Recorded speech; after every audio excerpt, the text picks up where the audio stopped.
The weight of the homemade pumpkin pie steadied Ella's hands as she stood at the front door of her parents' elegant suburban home.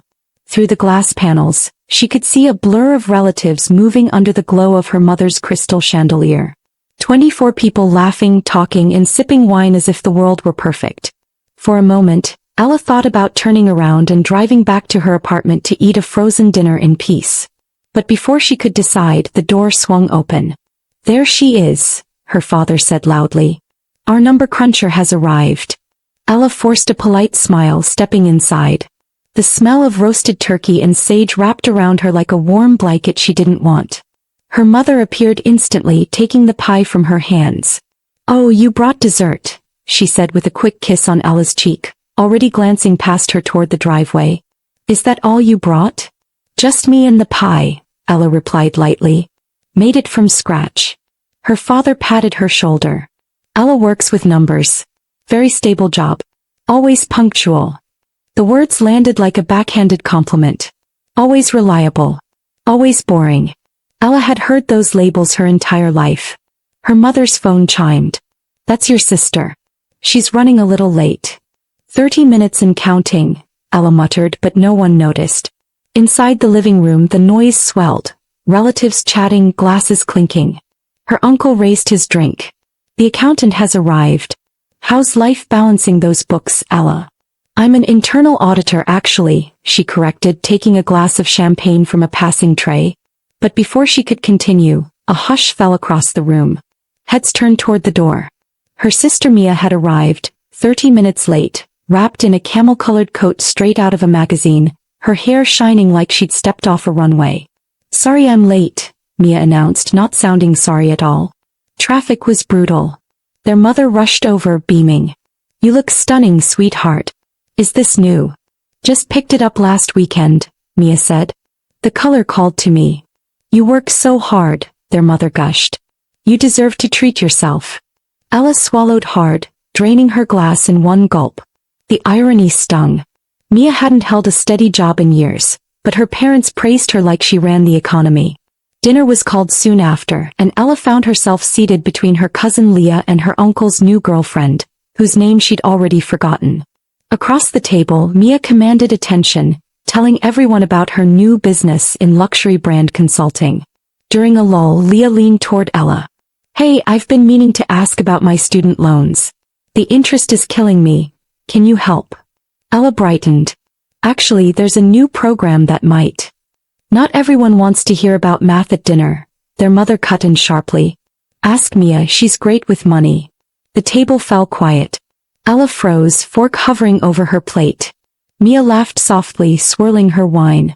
"Oh, Ella's always crunching numbers," she said. "And always short on cash, it seems." "I manage my money just fine," Ella said calmly. "Do you?" Mia arched a perfect eyebrow. "Then why are you always asking for loans?" A chill spread through the room. All eyes turned to Ella. "I've never asked you for money," she said, voice trembling but firm. Mia smirked. "You should stop begging for it. It's embarrassing." The words hit Ella like a slap. No one spoke. Not her parents. Not her cousins. The silence said everything.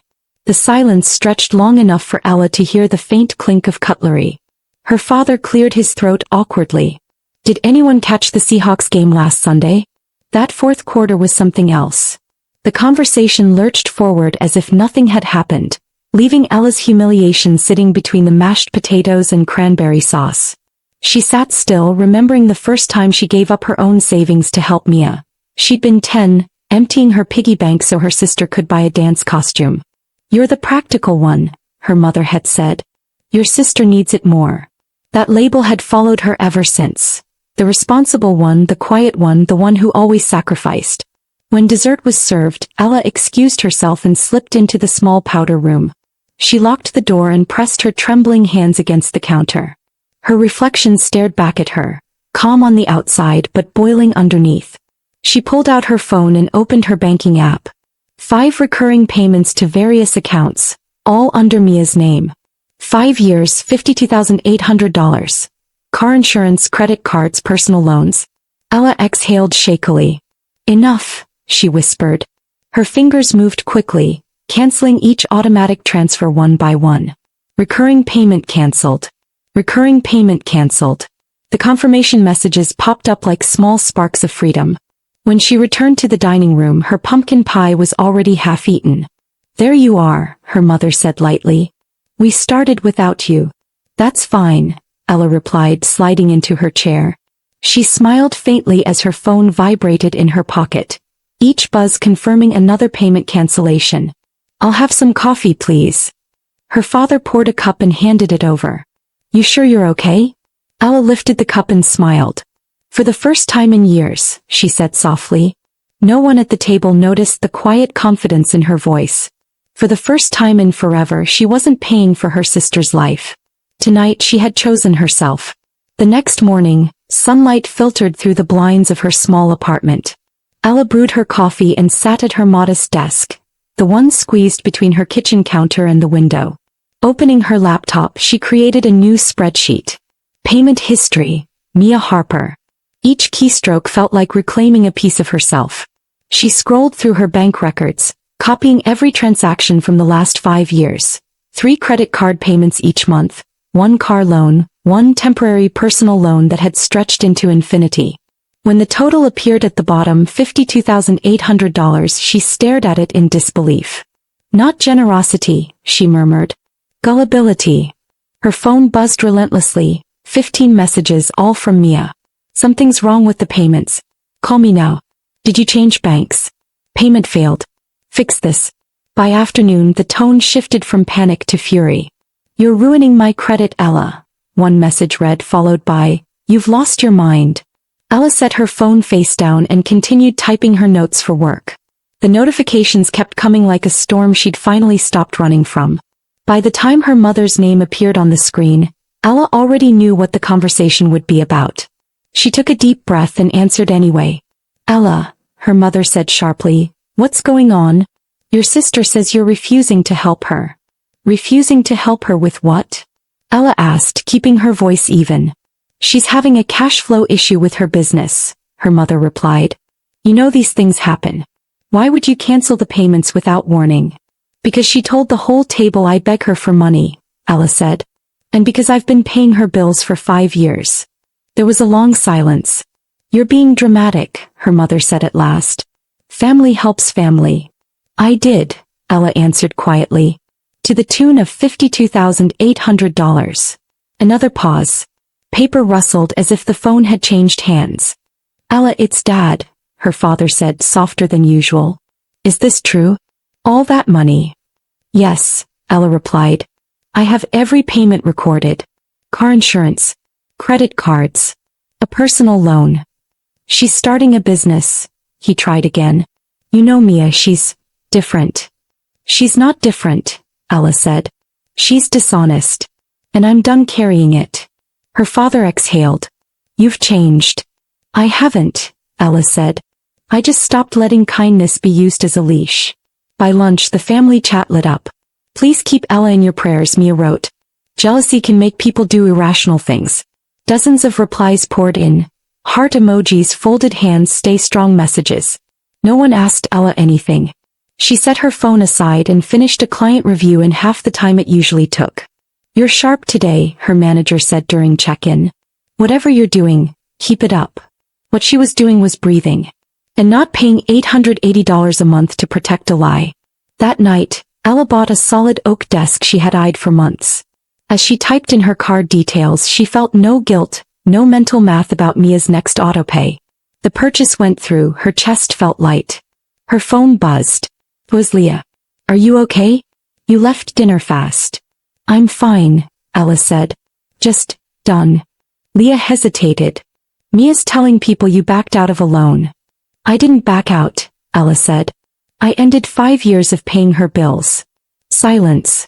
Then a low whistle. 5 years? Ella, that's huge. By morning, Mia's texts turned frantic. Payment failed. Autopay declined. Fix this now. Then came anger. "You're destroying my credit. I'll never forgive you." Ella sipped her coffee and opened her spreadsheet. She double-checked dates, amounts, and notes she'd written after each late-night call from Mia promising to pay everything back next month. Her phone rang again, an unknown number. She almost ignored it until Leah messaged. "That's Evan's cell." "Mia's husband." "Ella." Evan's voice was tight but steady. "I need to understand what's happening." "I've been paying Mia's bills for years," Ella said. I stopped. He was quiet for a beat. "I didn't know. She told me the extra money came from a small family fund." "There is no fund," Ella said. "Just me." A breath. "Thank you for telling me. I'm going to look through everything."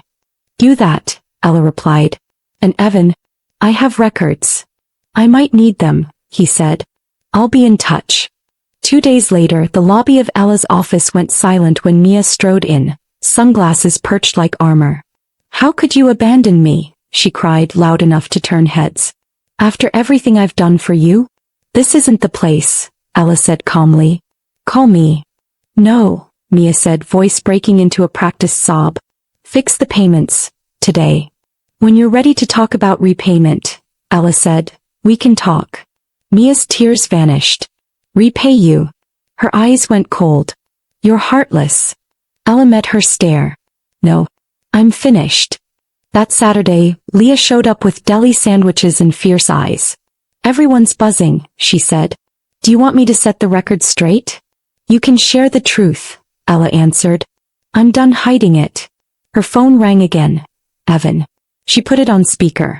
"I've gone through the statements," he said, voice dull with shock. "The total looks like 96,000, including what you covered and the rest she hid." Leah pressed a hand to her mouth. "I'm calling a meeting," Evan said. "Tomorrow. Parents included. We need to end this." The next day, Ella walked into Evan and Mia's smaller-than-advertised house. Her parents sat stiffly on armchairs. An aunt and uncle whispered on the sofa. The air felt like a courtroom. "Thank you for coming," Evan said, placing a thick folder on the table. "We're going to be honest today." Mia entered last, without makeup, in a plain sweater. She took the chair set squarely in everyone's view. Evan opened the folder. "Mia has accumulated personal debt totaling $96,500. Of that, $52,800 came from Ella, paid quietly over 5 years." Ella's mother gasped. Her father's jaw tightened. Grandma, silent until now, leaned forward. "You told us there was a trust," she said to Mia. "I never made one." Mia's composure cracked. "I just wanted everyone to be proud of me." "By lying? By draining your sister?" Leah asked, voice steady. Evan's tone turned firm. "Changes start now. We're selling the luxury car. The vacation is cancelled.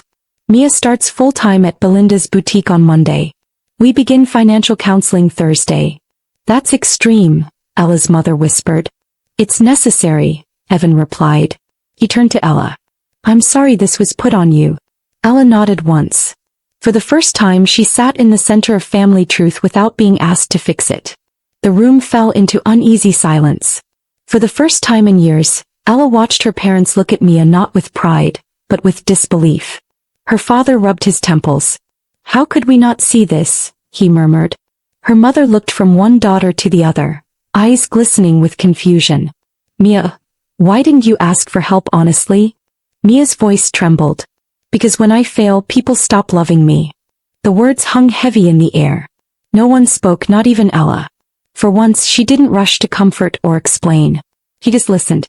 After the meeting, Ella walked out of the house feeling lighter but strangely sad. The truth had finally come out, yet the victory didn't feel sweet. Evan followed her to the driveway. "Thank you for standing your ground," he said quietly. "I should have seen it sooner." "It's not your fault," Ella replied. "We all saw what we wanted to see." Evan nodded. "She's starting counseling Monday. It'll take time, but I'll make sure she faces this." Ella smiled faintly. "Good. Maybe she'll learn that real success doesn't come from pretending." Weeks turned into months. Family gossip shifted from shock to acceptance. Some relatives quietly apologized. Others avoided the topic altogether. Mia's social media accounts went silent, her glamorous photos replaced by simple snapshots of her at work in a small clothing boutique. For the first time, Ella noticed humility in her sister's posture. Meanwhile, Ella's own life blossomed quietly. She began saving aggressively, investing wisely, and finally booking the solo trip to Italy she'd postponed for years. Independence no longer felt lonely, it felt earned. Her parents' calls came more often now, but they sounded different. There was no guilt, no pressure, just curiosity about her life. "How's work, Ella?" her father asked one evening. "Still with that company?" "Yes," she said, smiling. "I got promoted last week." Her mother's tone softened. "That's wonderful, sweetheart. We're proud of you." It wasn't a grand apology, but it was enough. Small steps forward, built on honesty. Ella realized that true healing wasn't loud. It was quiet, consistent, and real. One Thursday morning in May, Ella's phone buzzed with a banking notification. "Deposit, $600.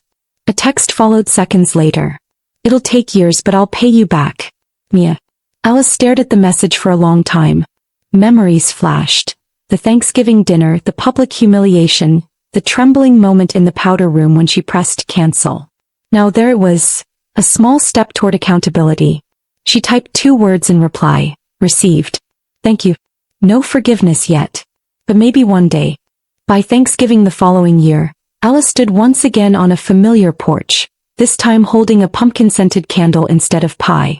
The air was crisp, the sky a soft gray. Through the glass panels, she saw a modest table and only 8 chairs instead of the lavish crowd from before. Her father noticed her first and opened the door, smiling warmly. "There she is," he said. "Right on time."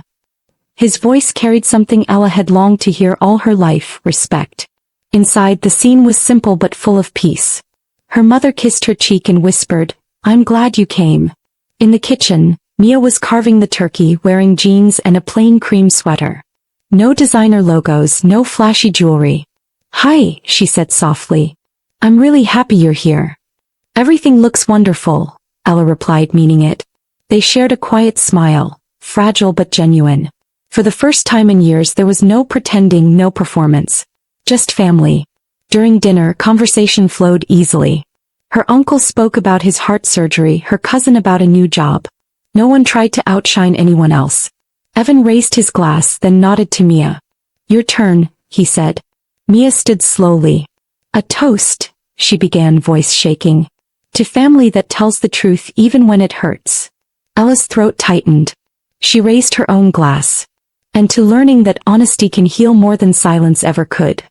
The clink of glasses echoed softly, marking a new beginning. Later that night, back in her apartment, Ella lit the pumpkin candle and opened her journal.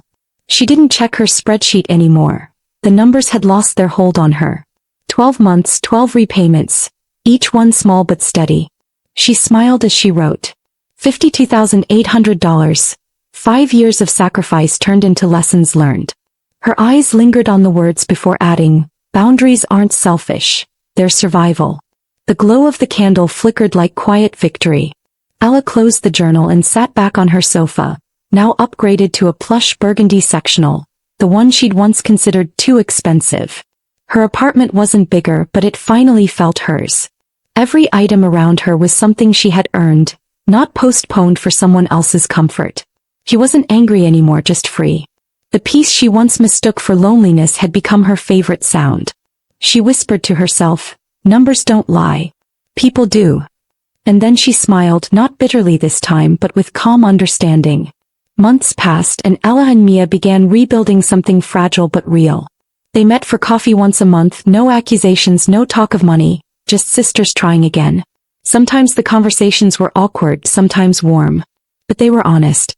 One day Mia admitted, "I used to think love meant people fixing my mistakes." Ella nodded gently. "Love means wanting someone to grow, not keeping them weak." Mia looked down, tears glinting. "I get that now." And for once, Ella believed her. Ella found herself mentoring younger co-workers at her firm, people struggling to set boundaries with demanding relatives. "You can be kind without being a doormat," she told them. "Helping doesn't mean sacrificing yourself." Her story, though she rarely shared the details, became a quiet source of inspiration.